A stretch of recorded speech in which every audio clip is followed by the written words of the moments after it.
अस्सलाम वालेकुम वरहमतुल्लाहि वबरकातुहू। दोस्तों अली हसन अब्बासी जेकर मुंहिंजो चैनल पहिरियों दफ़ो ॾिसी ऐं ॿुधी रहिया आहियो त बराए महिरबानी मुंहिंजे चैनल खे सब्सक्राइब कंदा, बेल आइकन खे क्लिक कंदा ऐं जेकर मुंहिंजी ऑडियो पसंदि अचे या न अचे पर लाइक ज़रूरु कंदा ऐं कमेंट बॉक्स में पंहिंजी राय खां आगाह कंदा। किताब जो नालो आहे ख्वाब नगर साईं, मुहबत ऐं हयाती रमज़ूं। मुसनिफ़ महमूद मुग़ल, छपींदड़ अमरता पब्लिकेशन, अमरता छापघर हैदराबाद सिंध, छपराईंदड़ ढोल फ़कीर फाउंडेशन सिंध, छापो पहिरियों जून 2021 ईस्वी। अरपना गुफ्तनद याफ़्त मई नशूद जस्ते अइमा गुफ्ते यान के याफ़्त मई नशूद आनम आरज़ू अस्त। मौलाना रूम। उन्हनि चयो असांजो जेको मक़सूदु आहे ऐं जंहिंखे असीं ॻोल्हियूं पिया उहो नथो मिले। हुन वराणियो जो मूंखे नथो मिले, मूंखे त बसि उन जी आरज़ू आहे। मदयाने दरे तलबश बख़बरे अनद कानिरा के ख़बर शुद ख़बरश बाज़े न आयद। दावेदार संदसि तलब में बेख़बर आहिनि छाकाणि त जन खे ख़बर पई उन्हनि जी ख़बर वरी वापसि न आई। महमूद मुग़ल। हिन किताब में तव्हांखे ज़िंदगीअ जूं रमज़ूं बि मिलंदियूं, ज़िंदगीअ जा राज़ बि मिलंदा, ज़िंदगीअ जूं मुहबतूं बि मिलंदियूं, ज़िंदगीअ जूं मुशक़तूं बि मिलंदियूं, ज़िंदगीअ जा अहसास बि मिलंदा, ज़िंदगीअ जूं आसूं बि मिलंदियूं, ज़िंदगीअ जूं आरज़ूं बि मिलंदियूं, ज़िंदगीअ जा ख्वाब बि मिलंदा, ज़िंदगीअ जा ताबीर बि मिलंदा, ज़िंदगीअ जा ॾुख बि मिलंदा, ज़िंदगीअ जा ॾुलावा बि मिलंदा। हिन किताब में ज़िंदगीअ जी हर रमज़ समायल आहे। लेखक जो कमाल आहे, अव्हांखे ईअं महसूसु थींदो त साईं बि लेखक, साहिल बि लेखक। हयातीअ जो रमज़ूं बि हिन में आहिनि, मुहबत जा पेचरा ऐं पंध बि हिन में आहिनि। लेखक अव्हांखे रंध रोड़ींदे मुहबत जे पेचरनि ते पंध कंदे नज़र ईंदो। लेखक अव्हांखे रूहानियत जी दुनिया में गुम ऐं नवां नवां राज़ समुंड जे तहर मां, समुंड जे तरे मां ॻोल्हींदे नज़र ईंदो। लेखक जो कमाल इहो आहे, तव्हां जॾहिं हिन किताब खे पढ़ंदा तव्हां हर रमज़ में, हर सोच में, हर ख़्याल में, हर प्यार में, हर अहसास में, हर चाह में, हर राह में पंहिंजो पाण खे उन घस ते, उन ॾस ते हलंदे महसूसु कंदा। ऐं इहो कमाल इहो मुल्क महमूद मुग़ल खे हासिलु आहे, इन में को शक न आहे। हिन किताब खे पढ़ण सां अव्हांखे ज़िंदगीअ जा घणा राज़ महसूसु थींदा, अव्हांखे रूहानियत बि नज़र ईंदी, दुनिया जूं चाहतूं बि नज़र ईंदियूं, मुहबत जो मिठास बि पेश हूंदो। हिन किताब जे बारे में ई पोएं पेज ते लिखियो आहे, महमूद मुग़ल ऐं उन जी तस्वीर ॾिसी वाक़ई ईअं लॻंदो त को दरवेश, कोई अगानो, कोई मौलाई मुड़ुस वेठो आहे, अकेलो आहे या हुजूम में आहे, पर कुझु ॿुधाए थो, कुझु ॿुधे थो, कुझु सोचे थो, कुझु सम्झाए थो। लिखे थो, ख़लीफ़ो नबी बख़्श फरमाए विया, रमज़ूं रुसण जूं यार तूं सच चओ सजण कंहिंखां सिखे। रमज़ूं रुसण जूं यार तूं सच चओ सजण कंहिंखां सिखे, जंहिं ॾींहुं हलाकऊं वहीं रुसी मुश्ताक तुंहिंजा पिया मुसी, रोअंदे लटा पेड़ा पुसी, वेठो ॾिसां तोखे अखियूं, रमज़ूं रुसण जूं यार तूं सच चओ सजण कंहिंखां सिखे। तुंहिंजे नींहं जा नेज़ा नवां, काहियूं अचनि सीने सवां, करे महर मूं ते का अव्हां, शल अचो मुंहिंजे कखें, रमज़ूं रुसण जूं यार तूं सच चओ सजण कंहिंखां सिखे। नबी बख़्श चए दिलदार तूं, हिकदमि न थी धार तूं, लाहे गुसो गम खार तूं, मुंहुं में ऐब थी लालण लखें, रमज़ूं रुसण जूं यार तूं सच चओ सजण कंहिंखां सिखे। हिकु हिकु सिट साह जे आले कपिड़े खे निपूड़े, ॼण दर्द अलम मुर्क ऐं ॻोढ़े जे गाॾुड़ खे ॿाहिरि कढे थी। ज़िंदगी या त रुसामू आहे या परचा, उहे ई ॿ वॾियूं रमज़ूं आहिनि। बाक़ी त सभु ॼण जियापे जे कहाणीअ जा इज़ाफ़ी किरदार आहिनि। ख्वाब नगर में मोहतरम ऐं मौज़ साईं रमज़ुनि जे जहान जी ज़ियारत कराईंदा रहिया। हयाती जेकी कुझु घुरे थी ऐं जेकी कुझु इनायत करे थी, साईंअ जे सरापा उहो सभु सवलनि लफ़्ज़नि में इनायत कयो आहे। महमूद मुग़ल पारां उन्हनि सभिनी लाइ तोशाए ख़ासि जिन खे रमज़ुनि जा राज़ परुण जी होरा खोरा उजागा अर्पे थी। इदारे पारां मूसी ॾिठा मां, इन ॻाल्हि में को बि शक या कंहिं बि क़िस्म जो गुमान कतई कोन्हे त दुनिया में ॾेख वेख या लेख जे हवाले खां भला भल जो त को छे ई कोन्हे। हवालो खणी कहिड़ो बि हुजे, लिखणु पढ़णु हुजे, ॻाल्हाइणु ॿोलाइणु हुजे या ॾिसणु वाइसणु हुजे, दंग त को आहे ई कोन्हे।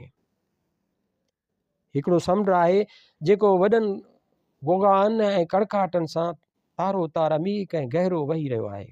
दरअसल दुनिया समुंड ई आहे जेका ग़ज़बनाक बि आहे, हैबतनाक बि आहे त ख़तरनाक बि आहे, ऐं नमकनाक बि आहे त नरमनाक बि, हुस्नाक बि आहे। बसि वधीक उहो त गूनागून आहे ऐं कुन फयकून जो फ़लसफ़ो आहे, या वरी ईअं खणी चवां त बिल्कुलु ईअं आहे जीअं साईं बुला शाह जन फरमाए विया आहिनि, अंत भर दी ख़बर न काई रंगी रंग बणाया। हर निज़ारो शाइरी अथव ऐं हर माण्हूअ जी का न का कहाणी अथव, ऐं उहे गॾिजी किताब जोड़ीनि था जिन मां के किताब मुहबतुनि जा थियनि था त के वरी नफ़रतुनि जा, के सूंह नगर जा त के वरी ख़्वाब नगर जा। ईअं केतिरा ई किताब अखियुनि जे अॻियां हाज़िर थींदा ऐं ग़ाइबु थींदा रहनि था। हर को पंहिंजो वारो वॼाए थो, कनि खे पज़ीराए पले पए थी, ऐं कनि जे कशकोल में को खोटो सिको बि नथो किरे। ऐं उहे लतीफ़ साईं चवाणी, जहिड़ा आया जग में तहिड़ा विया मोटी।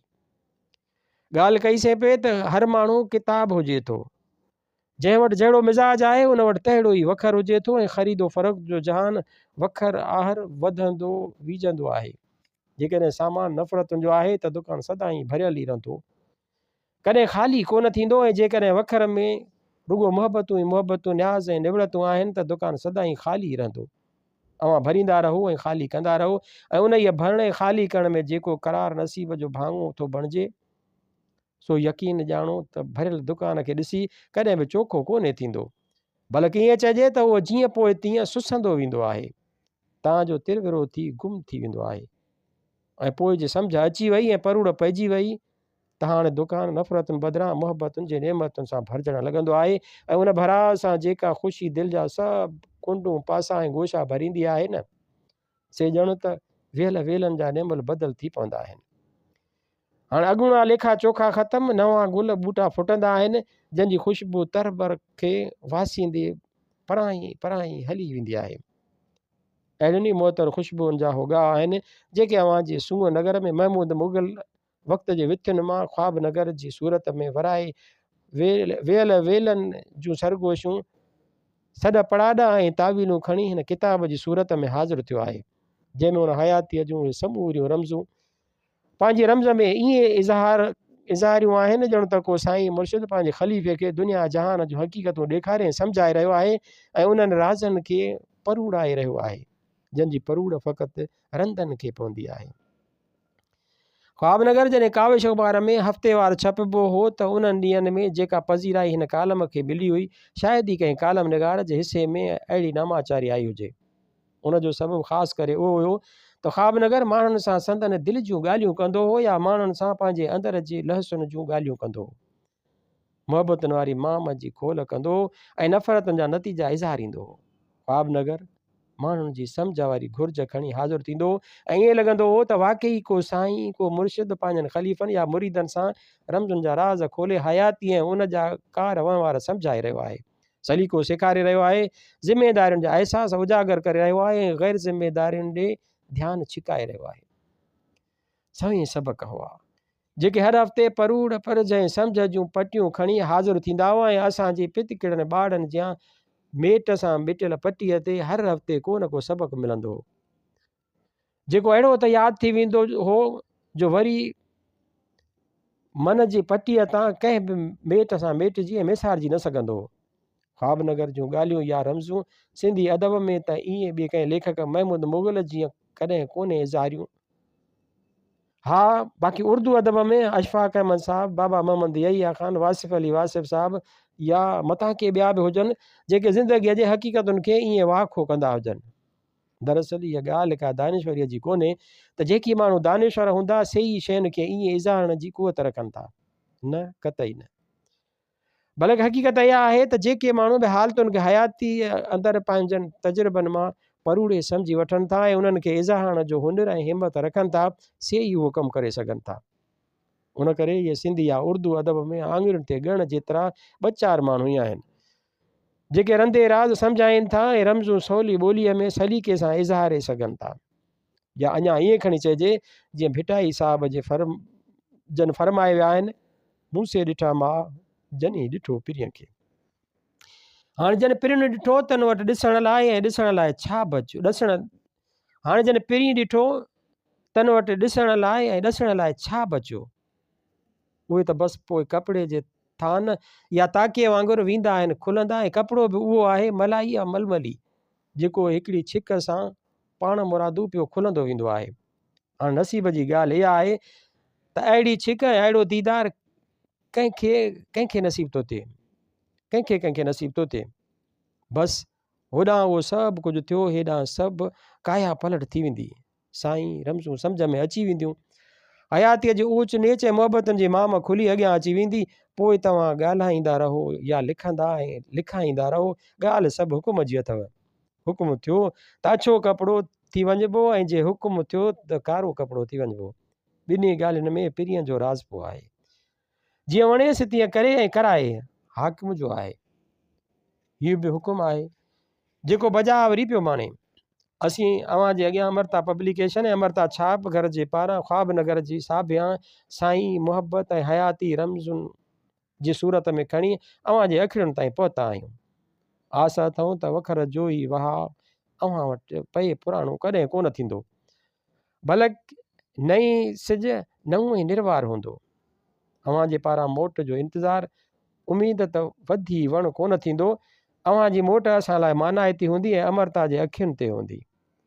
ऐं जिते बि हुजो नव बना आसूदा हुजो, अमरता तव्हां लाइ दुआ गो आहे। ऐं बि दुआ करियो त असां ते ऐं अव्हां ते हीअ दर दाइमी खुलियो रहे, आमीन।